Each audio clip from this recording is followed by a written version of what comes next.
The Tower of Babel was not dangerous because it was tall. It was dangerous because it revealed what human beings start building when they no longer trust God. Most people remember Babel as a strange ancient story about one language, a giant tower, and a God who suddenly confused everyone's speech. It can sound almost childish. People tried to build too high, God came down, and the project failed. But Genesis is doing something far more serious. Babel is not mainly a warning about architecture. It is not a warning against cities, technology, cooperation, or human creativity. The bricks are not the problem. The height is not the problem. The problem is what the people believe the city and the tower can give them: a name, security, control, and a future they do not have to receive from God. Babel is what fear looks like when it learns how to build. The story comes immediately after the flood, and that location matters. Noah survives. The waters go down. The rainbow appears. Humanity begins again. But the human heart has not been remade. The world is fresh, yet the old desire for control is still alive. Genesis has already shown us Cain building a city east of Eden. It has shown violence spreading until the earth is filled with corruption.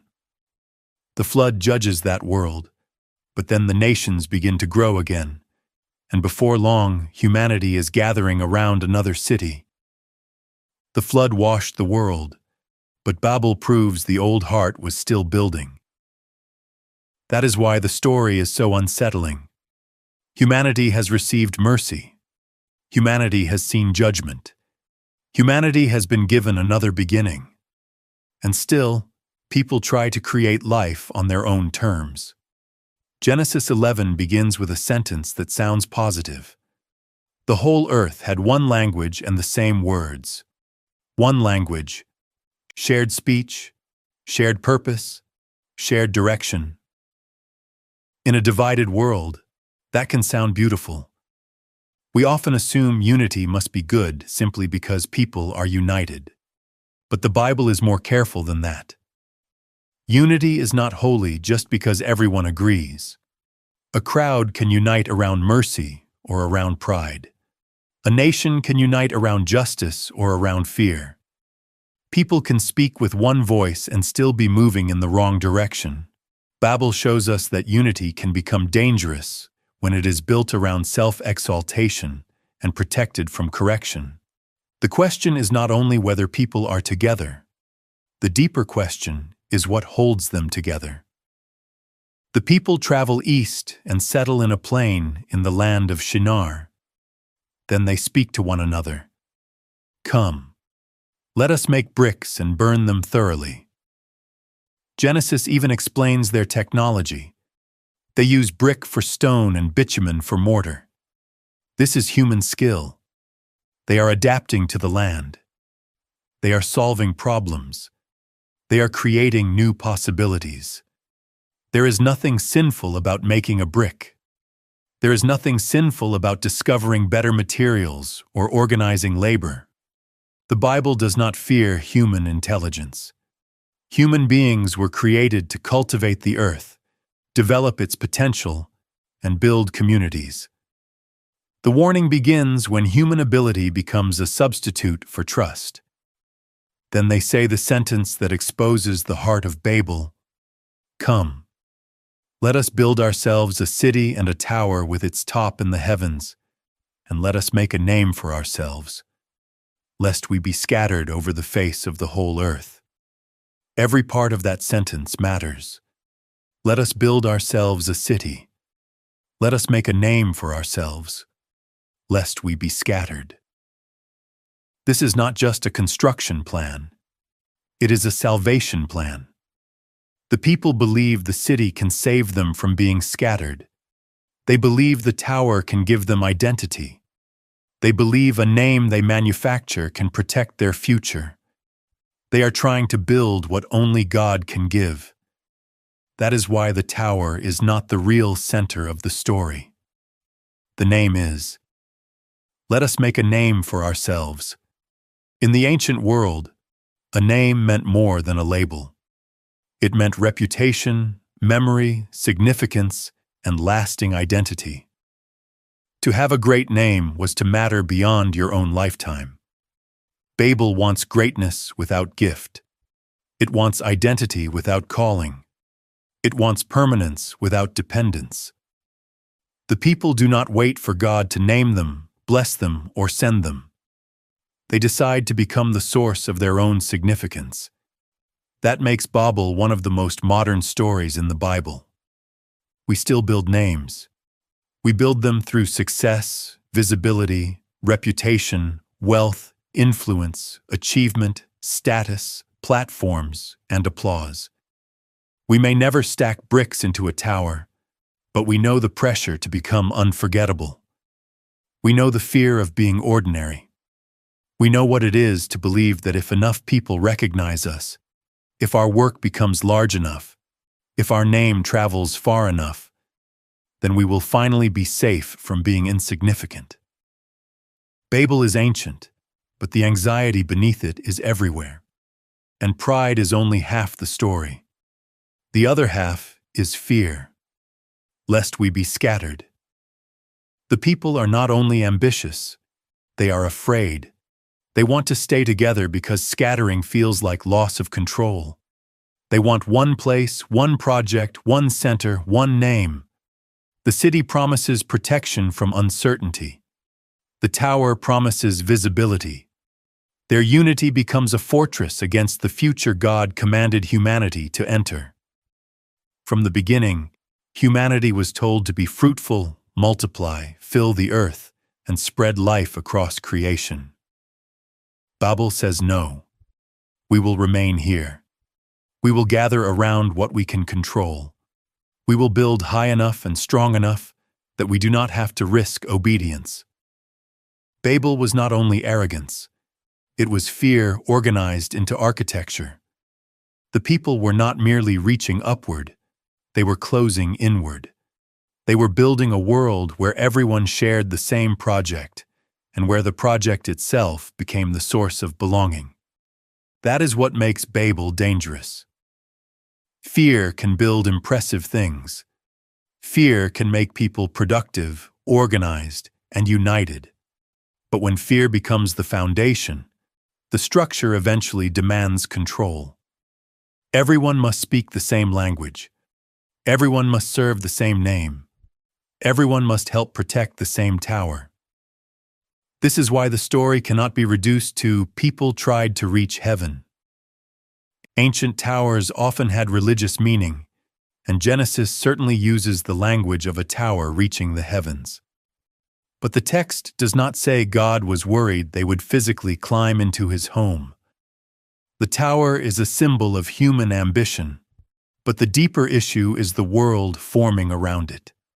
A city built for ourselves, a name made by ourselves, a people held together by fear of scattering. Babel is not humanity becoming too creative. It is humanity using creativity to replace trust. And that is the warning. Good gifts can become bricks in a tower. Work can become a name. Community can become control. Success can become security. Technology can become a promise that dependence is no longer necessary. Even religious activity can become Babel when it is built to magnify us rather than honor God. The issue is not whether we build. The issue is what we are asking our building to do for us.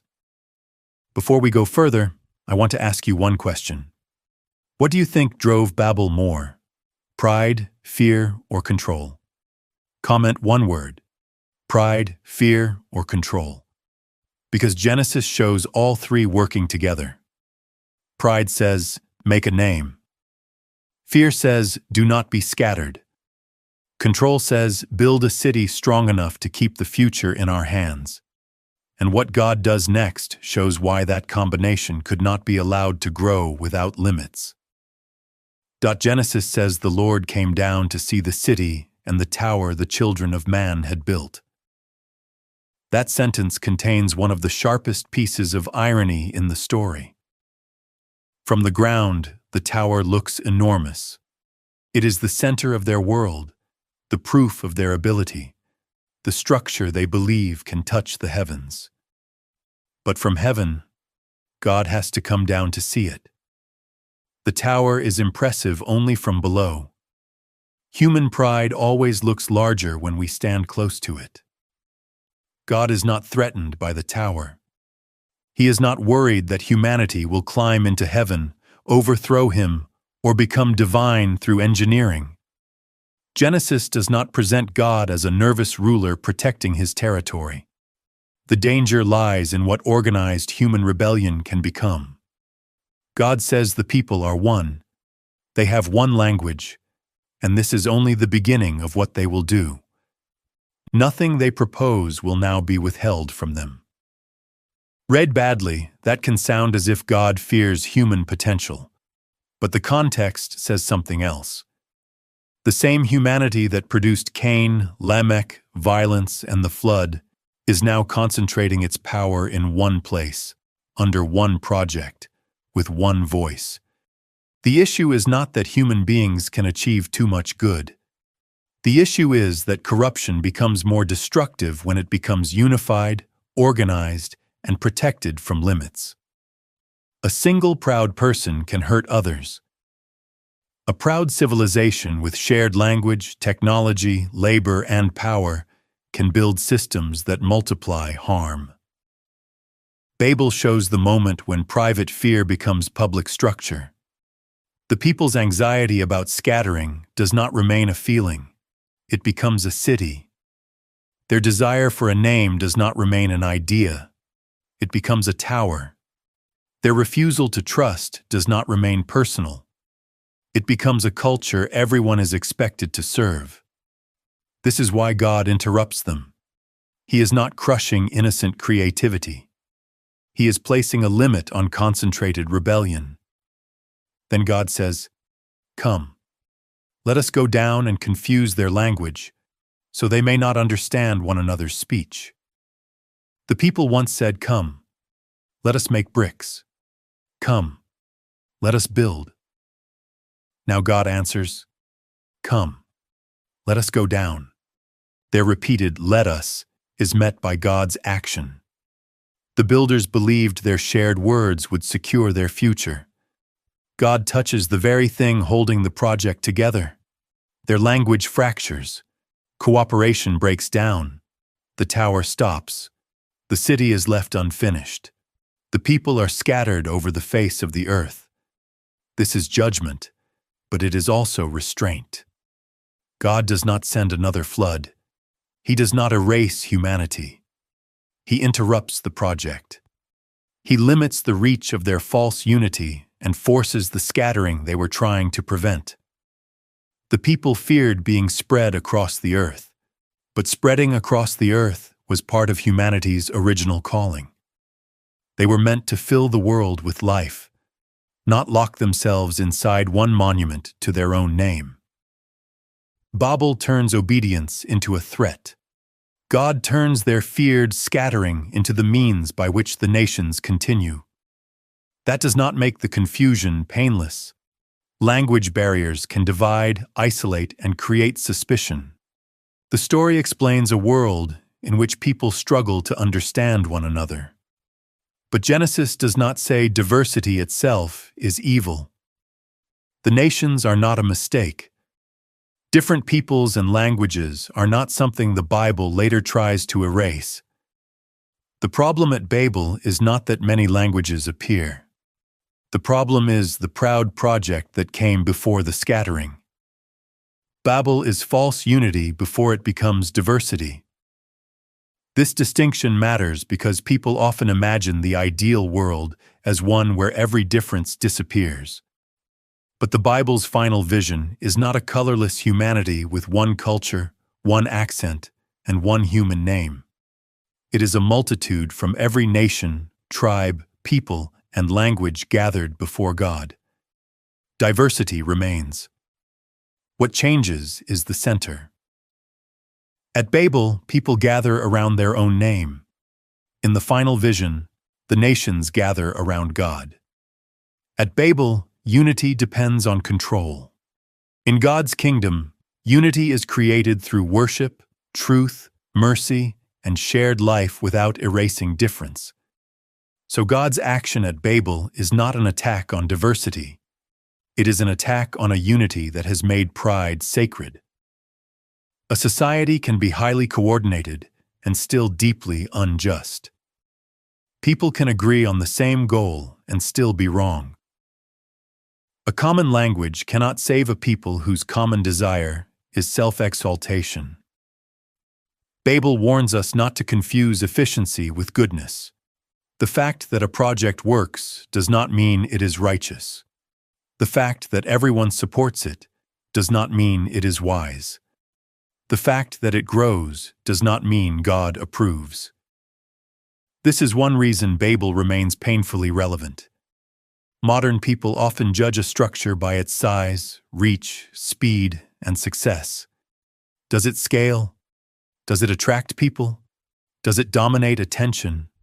Does it make a name? Genesis asks different questions. What fear is this structure hiding? Whose name is it magnifying? What kind of people is it forming? Who is being sacrificed to keep it standing? Is it helping human beings serve one another, or is it teaching them to find identity in the tower? The warning applies to nations, institutions, businesses, churches, platforms, families, and individual lives. Any good thing can become Babel when it is asked to carry the weight of ultimate identity and security. A career can become a tower. A ministry can become a tower. A family legacy can become a tower. A political movement can become a tower. A reputation can become a tower. The structure may not look evil from the outside. It may be useful, beautiful, and admired.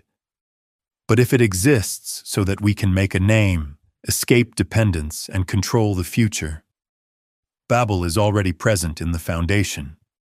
And Babel always asks for more bricks. That is the trap. A self-made name is never secure enough. A tower built from fear is never high enough. A city built to prevent scattering can never fully remove uncertainty. So the builders must keep building. More recognition, more control, more people serving the project, more evidence that the name matters. The tower promises peace but produces exhaustion because the people must continually prove the tower can save them. God's interruption may look like destruction to the builders, but it can also be mercy. Sometimes the collapse of a tower exposes what the tower could never give. Sometimes confusion reveals that our unity was not as healthy as we imagined. Sometimes being scattered removes us from a system that was teaching us to trust the wrong thing.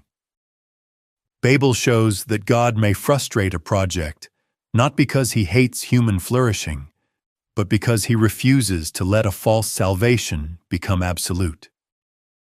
The city is called Babel because there the Lord confused the language of all the earth, and from there he scattered them. The builders wanted a great name, but the name they receive becomes a memory of confusion. They wanted a monument to permanence, but the unfinished tower becomes a warning. They wanted to control their future, but the story ends with them moving in directions they did not choose. That reversal is central. What they build to avoid scattering becomes the place from which they are scattered. What they build to make a name becomes a name associated with failure. What they build to reach heaven reveals how far their hearts have moved from God. But Genesis does not end with the ruins of Babel. The next move is one of the most important turns in the entire Bible. Humanity tried to make a name. The nations were scattered. The question now is whether God will abandon them to confusion. Instead, he calls one man and gives him a promise. Babel is the warning. Abraham begins the answer. Immediately after Babel, Genesis narrows from the scattered nations to Abram. At first, that move can feel almost too small. The whole earth has been divided by language, people have been scattered, and the great human project has collapsed.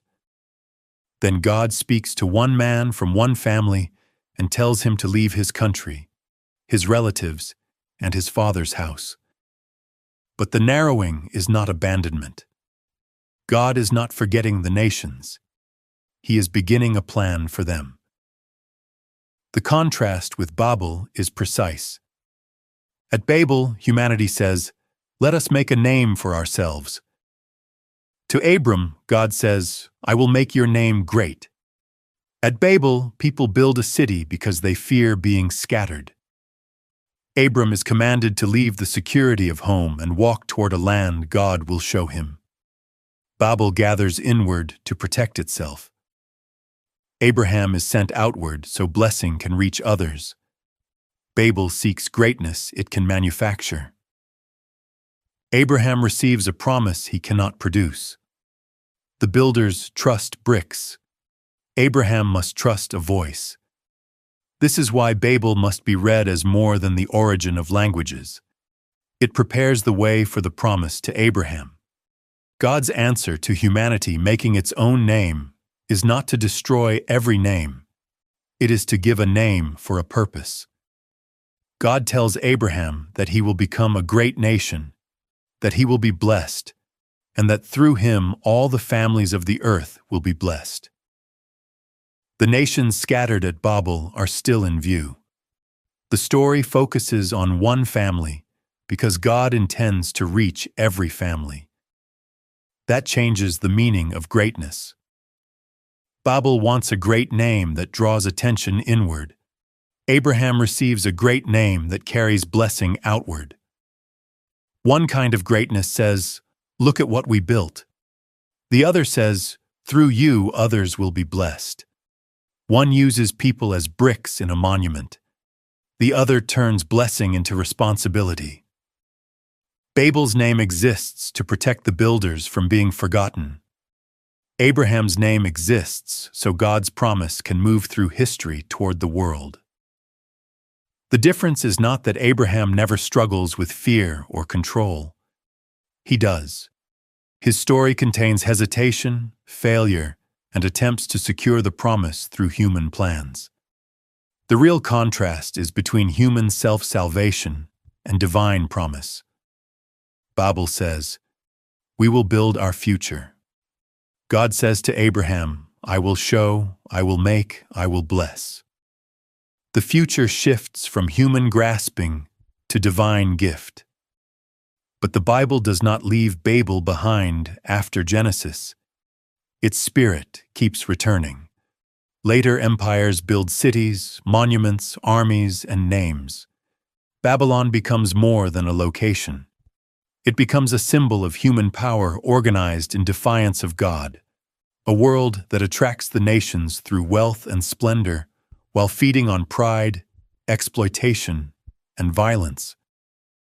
The tower may change shape, but the desire remains. Secure the world without surrendering to its creator. This reaches a powerful reversal in Acts 2. At Pentecost, people from many nations and languages are gathered in Jerusalem. The Holy Spirit comes, and the followers of Jesus speak in languages they did not previously know. People from different places hear the mighty works of God in their own tongues. It is tempting to say Pentecost simply reverses Babel, but the reality is richer. God does not erase the languages and force everyone back into one human speech. He makes the good news understandable through many languages. Babel tries to create unity by gathering everyone around one human name. Pentecost creates unity by making the name of Jesus heard across human difference. Babel turns one language into a tool of self-exaltation. Pentecost turns many languages into witnesses to God's work. Babel's unity cannot survive because it is built on fear and pride. The Spirit creates a people who can belong together without becoming identical. The contrast goes even deeper. Babel reaches upward, trying to secure heaven through human effort. The gospel announces that God has come down. The builders say, "Let us ascend." The story of Jesus says the Son humbled himself. Babel imagines greatness as elevation over others. Jesus reveals greatness through service, obedience, sacrifice, and self-giving love. Babel uses collective power to magnify the human name. Jesus receives the name above every name after taking the form of a servant and going to the cross. This means the deepest answer to Babel is not another construction project. It is a different kind of king. Jesus does not gather the nations by fear. He does not force one language, culture, or earthly monument onto them. He draws people through grace, truth, forgiveness, and the gift of the Spirit. Where Babel says, "Make your name," the gospel says, "Call on his name." Where Babel says, "Stay together so you can control the future," Jesus says, "Go and make disciples of all nations." Where Babel closes inward, the kingdom moves outward. The final pages of the Bible bring the story to a city again. That matters because Scripture is not against cities.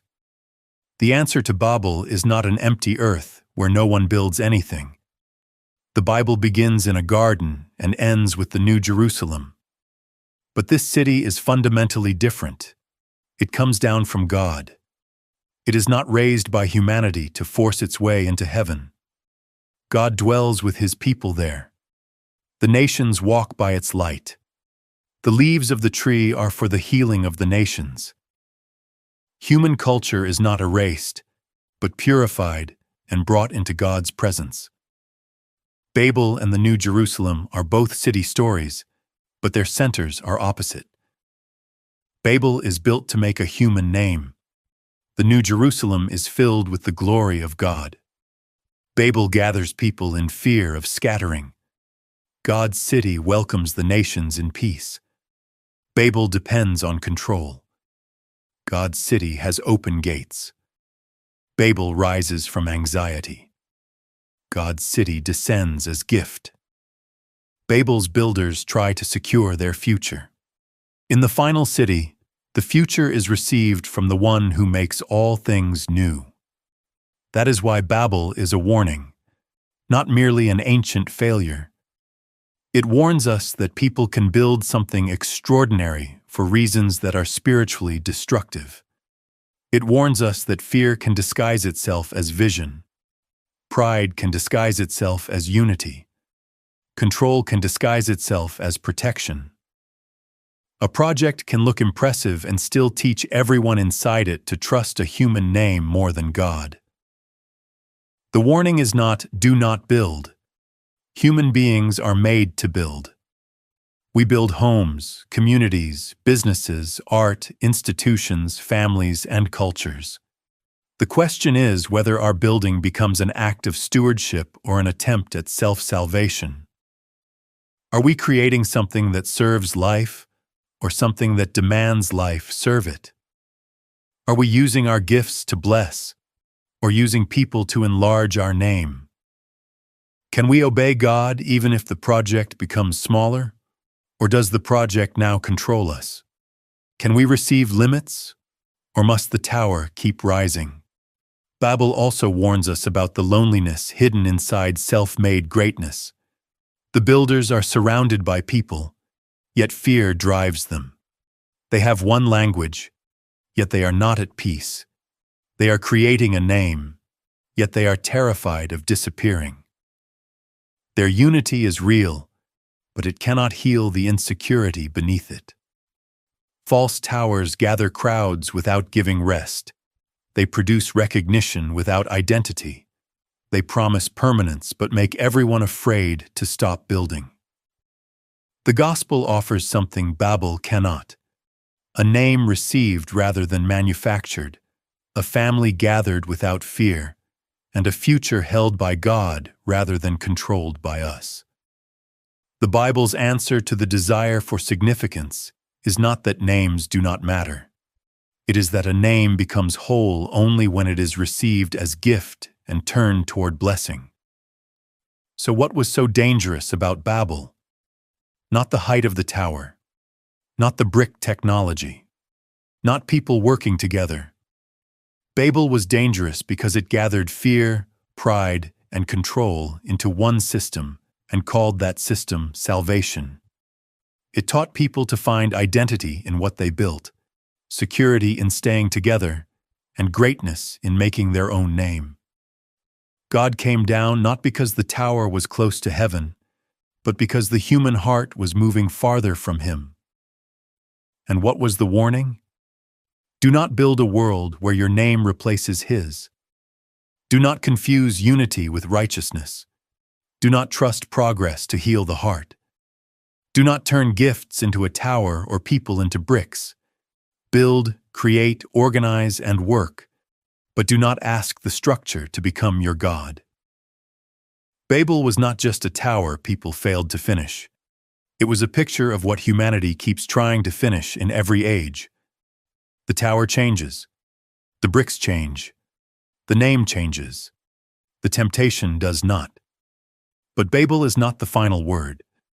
The scattered nations are not forgotten. Abraham is called. Blessing begins to move outward. The Spirit speaks through many languages. Jesus gathers a people from every nation. And the story ends not with humanity finally reaching heaven, but with God's city coming down. Babel says, "Let us make a name for ourselves." The kingdom says, "Call on the name of the Lord." Babel says, "Stay here and control the future." God says, "Go, trust, bless, and receive." The tower was not dangerous because it was tall. It was dangerous because it promised to give humanity what only God can give. Babel was not just a tower. It was the warning placed near the beginning of the Bible. Never build a world where your name replaces His.